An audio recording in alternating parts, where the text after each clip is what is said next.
वीज कंत्राटी कामगारांच्या विविध मागण्यांकडे सरकारचं लक्ष वेधण्यासाठी महाराष्ट्र वीज कंत्राटी कामगार संघाच्या वतीनं पुणे ते मंत्रालय असा पायी मोर्चा काढण्यात येणार असल्याची माहिती महाराष्ट्र वीज कंत्राटी कामगार संघाचे सरचिटणीस सचिन मेंगाळे यांनी पत्रकार परिषदेत दिली आहे। वीज कंत्राटी कामगारांना सेवेत समाविष्ट करून घेण्याबाबत शासनाच्या मनोज रानडे समितीचा अहवाल सकारात्मक असूनही आज कंत्राटी पद्धतीने कामगार प्रथा चालू आहे। या कामगारांना प्रत्यक्षात किमान वेतन देखील मिळत नाही आणि अन्य मागण्यांकडे शासनाचे लक्ष वेधण्यासाठी या पायी मोर्चाचं आयोजन करण्यात आलं आहे। 20 फेब्रुवारी रोजी पुण्यातील कामगार आयुक्त कार्यालयापासून हा मोर्चा निघणार असून 26 फेब्रुवारी रोजी मंत्रालयावर हा मोर्चा पोहोचणार आहे, अशी माहिती महाराष्ट्र वीज कंत्राटी कामगार संघाचे सरचिटणीस सचिन मेंगाळे आणि अध्यक्ष निलेश खरात यांनी पत्रकार परिषदेत दिली आहे। 5 फेब्रुवारी रोजी सर्व जिल्ह्यातील जिल्हाधिकाऱ्यांना या मागण्यांचे निवेदन देण्यात आले आहे। तसेच 12 फेब्रुवारी रोजी जिल्ह्यातील सर्व सहाय्यक कामगार आयुक्त कार्यालय यांना निवेदन दिलेले आहेत। संघटनेने मागील महिन्यात महाराष्ट्रातील विविध जिल्ह्यांमध्ये जनसंघर्ष यात्रा काढलेली होती। त्याला कामगारांनी उत्स्फूर्तपणे प्रतिसाद देऊन मोर्चामध्ये येण्याचा निर्धार केलेला आहे।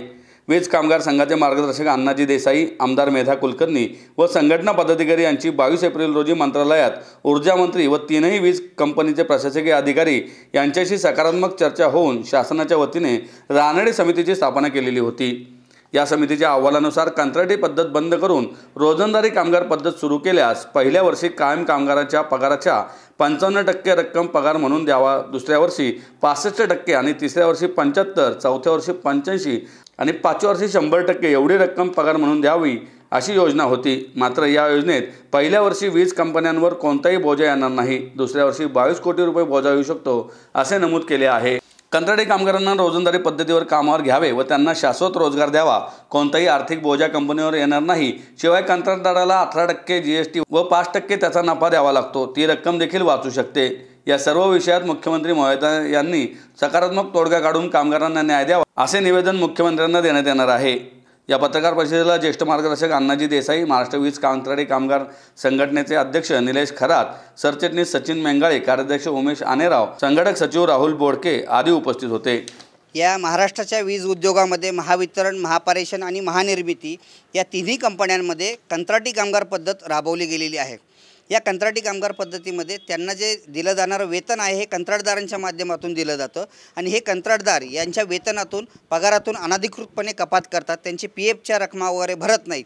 यामुळे होतं काय की कंत्राटदाराला पूर्ण महिनाभर कष्ट करून त्याच्या हातामध्ये 50% सुद्धा रक्कम पगाराची मिळत नाही। यासाठी आम्ही माननीय मुख्यमंत्री, ऊर्जा मंत्री यांच्याकडे साकडं घातलं होतं 2015 साली। त्यावेळेस त्यांना पूर्वीच्या MSCB कंपनीमध्ये जी रोजंदारी कामगार पद्धत होती तिचा अवलंब करायला सांगितला होता। त्यासाठी त्यांनी मनोज रानडे नावाची एक समिती स्थापन केली। त्या समितीचा देखील अहवाल या ठिकाणी सकारात्मक आला आहे। त्या पद्धतीमध्ये असं असायचं की ज्या रिक्त पदाच्या जागेवरती हे कामगार नियुक्त केलेले आहेत त्या पदाच्या 55% इतकं वेतन पहिल्या वर्षी दिलं जायचं, दुसऱ्या वर्षी 65%, तिसऱ्या वर्षी 75, 85 असं करत त्याला पूर्ण वेतन दिलं जायचं।